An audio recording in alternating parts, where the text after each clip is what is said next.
Nous avons pris l'habitude au cours des dernières semaines de suivre l'actualité des chantiers dont certains ont des répercussions directes sur la circulation notamment. Il s'agit de vous permettre de prendre connaissance des différentes réalisations en cours, de leur avancement et surtout ce que cela change ou va changer dans votre quotidien. Le directeur des travaux publics est notre invité ce soir. Bonsoir Jean-Luc Nguyen. Bonsoir. Alors, nous allons effectuer ensemble un tour d'horizon des chantiers de cet été 2020. Mais avant d'entrer dans le détail, évoquons le calendrier. Ne craignez-vous pas que l'on vous dise que ce n'est pas forcément le bon timing pour débuter des travaux ayant des répercussions sur la circulation? Alors, l'été est une période où nous avons quelques travaux, notamment ayant un impact sur la circulation, car il se trouve que c'est quand même la période où nous avons le moins de travailleurs qui circulent, et donc certains axes qui nécessitent des travaux sont presque plus simples à interrompre ou sur lesquels on peut mettre des alternats sans que ça perturbe fortement la circulation. Finalement, il y a moins de circulation avec les touristes que par rapport à l'année avec les pendulaires notamment. Disons que les horaires sont légèrement différents, oui. Le premier chantier que nous allons aborder porte sur les travaux de l'îlot Pasteur avec une incidence sur l'avenue de Fontvieille. Oui, donc l'îlot Pasteur, les années précédentes, avait déjà imposé des restrictions sur l'avenue de Fontvieille. Et cette année, donc, au mois d'août, nous allons terminer une partie de génie civil qui se situe dans le sens descendant, juste à la sortie du tunnel. Ça permet de finir la partie en béton du chantier de l'îlot Pasteur et de terminer la pose des murs anti-bruit de 6 mètres qui sont déjà posés le long de l'avenue. Et on va venir terminer les derniers écrans anti-bruit. Donc là, quel est le terme envisagé pour ces travaux?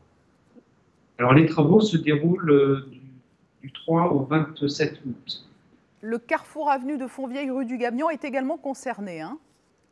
Oui, alors nous profitons justement d'un moindre trafic sur l'avenue de Fontvieille pour venir faire des travaux de réseau d'eau pluviale au croisement de l'avenue de Fontvieille avec la rue du Gabion.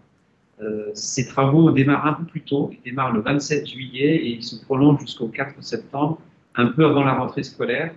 Et ils ont surtout un impact pour les poids lourds qui circulent sur la rue du Gabion, qui ne pourront pas forcément tourner vers l'avenue de Fontvieille, en tout cas pas tout le temps. Voilà, donc c'est essentiellement sur cette partie du trafic qui sera impactée.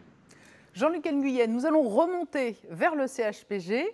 Vous préparez là un basculement de circulation à venir en septembre. Oui, donc vous le voyez sur le site, nous avons construit un ouvrage d'art qui permet de dévier l'avenue Pasteur. La partie basse de l'avenue Pasteur est déjà en fonctionnement dans l'ouvrage d'art. Et ce qui se prépare à la fin septembre, c'est le basculement de l'avenue Pasteur, la partie haute, dans l'ouvrage d'art. Donc pour cela, nous avons des travaux de débranchement de réseau qui se profilent, ainsi que un réaménagement de l'entrée du CHPG actuel. Et donc tous ces travaux vont se dérouler en août avec quelques séquences, notamment de nuit, qui sont nécessaires pour les réseaux d'eau notamment, où il faudra faire les branchements la nuit, ainsi que le reprofilage de la chaussée qui se fera de nuit. Et ces travaux seront faits jusqu'au 27 août. Nous restons dans ce secteur, nous l'avions évoqué récemment lors d'un reportage. Le jardin exotique est actuellement fermé pour cause de travaux de confortement sur la falaise où il se trouve. Et cela va demander une fermeture de l'avenue Pasteur début août. Oui, alors effectivement, dans le cadre des travaux de vérification et de confortement de la falaise, il a été détecté qu'un bloc nécessitait d'être consolidé. Et pour cela, nous allons travailler pendant 3 jours. Ça se déroulera le vendredi 31 juillet, samedi 1er et dimanche 2 août.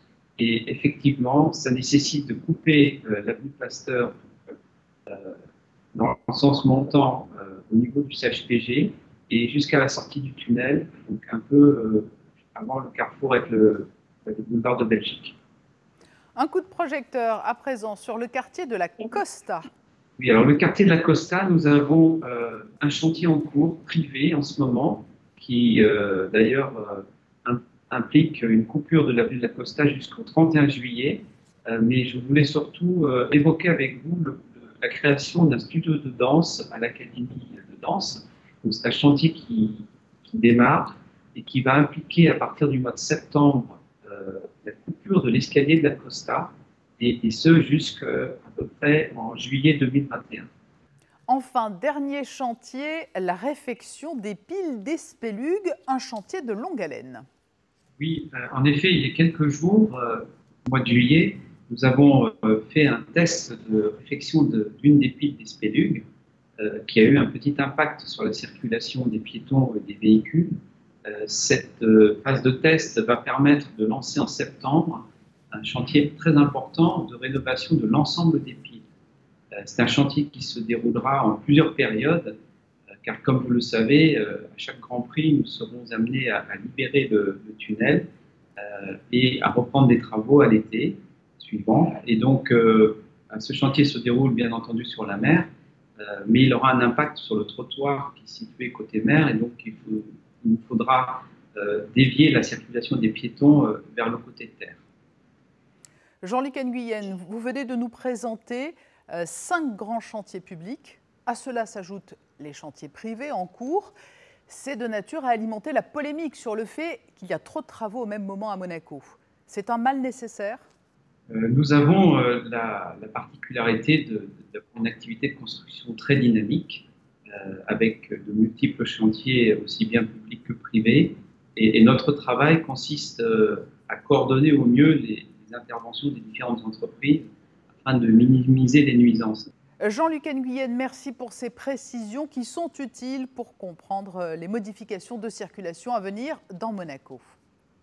Merci à vous.